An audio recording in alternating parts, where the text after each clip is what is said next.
अभी तक बंगाल में विधानसभा चुनाव के तारीखों की घोषणा नहीं हुई है, लेकिन अभी से सत्ता पक्ष टीएमसी और मुख्य विपक्षी पार्टी भाजपा के बीच सियासी खींचतान हर गुजरते दिन के साथ बढ़ती जा रही है। कहा जा सकता है कि टीएमसी और भाजपा के बीच राजनीतिक रस्साकसी के कारण सर्दी के मौसम में भी पश्चिम बंगाल के लोगों को गर्माहट सी महसूस हो रही है। पश्चिम बर्धमान जिले के सियासी पारे को और थोड़ा बढ़ाते हुए आज पश्चिम बंगाल विधानसभा में नेता प्रतिपक्ष शुभेंदु अधिकारी जामुड़िया पहुंचे। यहां पर उन्होंने टाउन हॉल में कार्यकर्ता सम्मेलन को संबोधित किया। इस मौके पर यहां भाजपा नेता जितेंद्र तिवारी, विधायक डॉक्टर अजय पोद्दार, लक्ष्मण घोरोई, कृष्णा प्रसाद, प्रियंका टिब्रेवाल, तो वहीं जामुड़िया के वरिष्ठ भाजपा नेता संतोष सिंह के अलावा बड़ी संख्या में इस क्षेत्र के नौजवान भाजपा कार्यकर्ता उपस्थित थे। यहां शुभेंदु अधिकारी ने कहा कि भले ही पश्चिम बंगाल में चल रहे एसआईआर की प्रक्रिया अपने समापन की तरफ है। 4 मास परे हिसाब হবে, বদলাও হবে। খগেন মুর্মুর রক্ত দেখেছেন তো খগেন মুর্মুকে মেরেছিল রিলিফ দিতে গিয়ে, দেখেছেন ছবিতে, টিভিতে, মোবাইলে।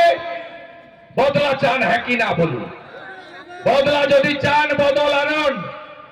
মেসি কাণ্ড দেখেছেন, চোরেদের 300-350 কোটি টাকা লুট করেছে। 22,000 টিকিটে শতদ্রুর কাছ থেকে অরূপ সুজিত নিয়েছে। মেসিকে নক্ষত্র, খেলার মাঠ, রাজনীতির বাইরে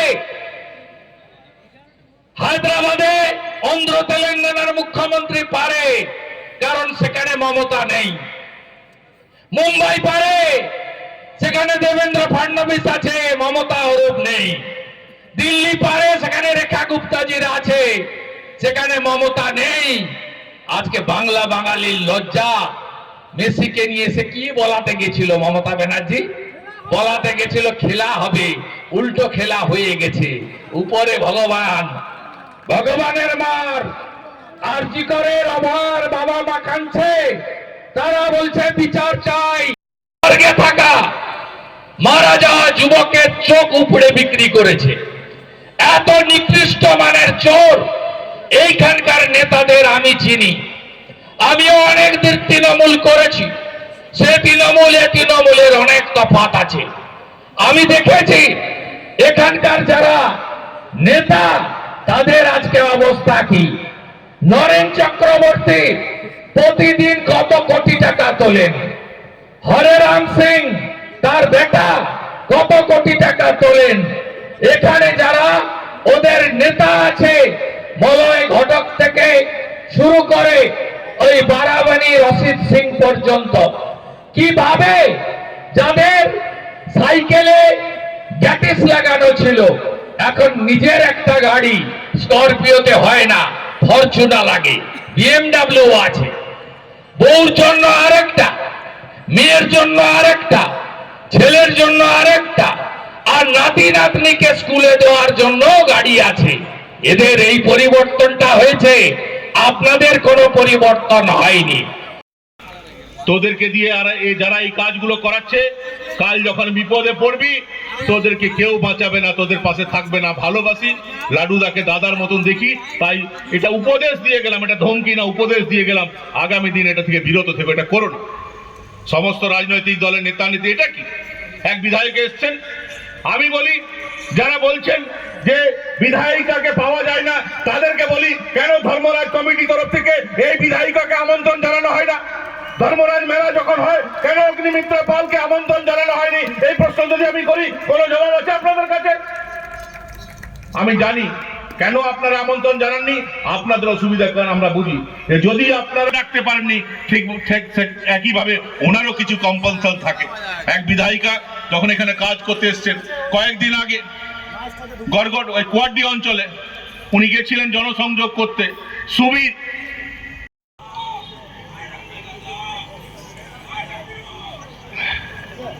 কে বললি রে?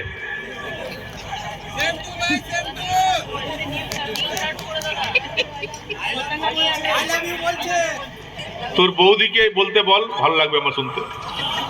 তারা ভোট দেবেন, বিজেপি আগামী দিনে কি করবে, বর্তমান যে সরকার আছে তার ব্যর্থতা, সবটা নিয়ে আমাদের যারা নেতৃবৃন্দ আছেন তারা বলবেন। আমি রাজ্য স্তরের বা বড় বিষয়গুলিতে আজকে যাচ্ছি না, আমি স্থানীয় কয়েকটা কথা বলে আমার বক্তব্য শেষ করব। আমি আপনাদের কাছে আবেদন করতে এসেছি, কিন্তু বন্ধ করে দেওয়া হয়েছে এবং সেখানে আজকে পরিবহন অবস্থা কমপ্লিটলি ভেঙে পড়েছে। সন্ধ্যা হয়ে গেলে বাস পাওয়া যায় না, আর অটো টোটো সেদিনকে তো দেখেছিলেন হাটান রোডের মোড়ে আপনাদের জন্য, সাধারণ মানুষের জন্য টোটোওয়ালাদের বলেছিলাম এখান থেকে প্যাসেঞ্জার তুলো না, অন্য জায়গায় পার্কিং থেকে তোলো। তারা বলে দিদি আমাদের কোনো পার্কিং নেই। আমি তারপর মেয়র সাহেবের কাছে যাই এবং ধন্যবাদ জানাই মেয়র সাহেবকে যে দুদিন আগে পুলিশ পাঠিয়ে তিনি পার্কিং এর ব্যবস্থা করছেন, যদিও বা উনি চেষ্টা করলেও তৃণমূলের আরেক গোষ্ঠী তাকে তার পার্কিং করতে দেবে না।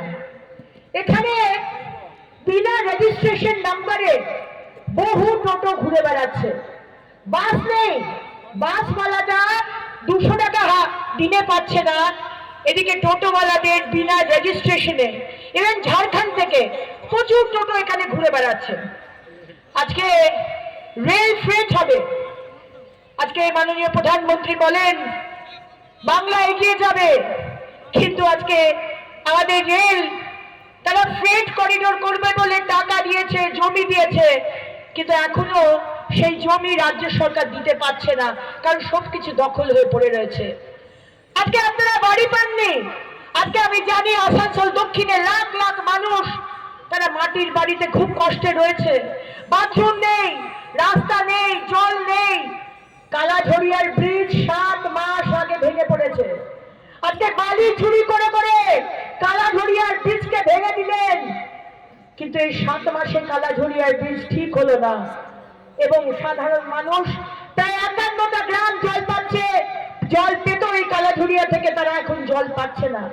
আজকে আমাদের সন্তানরা কাজ নেই, তারা চলে গেছে অন্য রাজ্যে পরিযায়ী শ্রমিক হয়ে।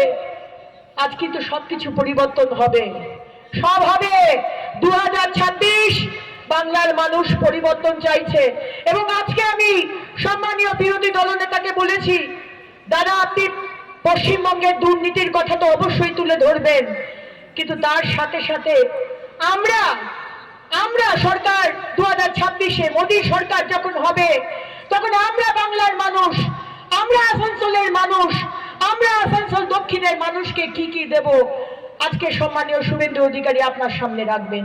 এইটুকুই বলা। आसनसोल से बीजू मंडल की रिपोर्ट, पीबीटीवी न्यूज।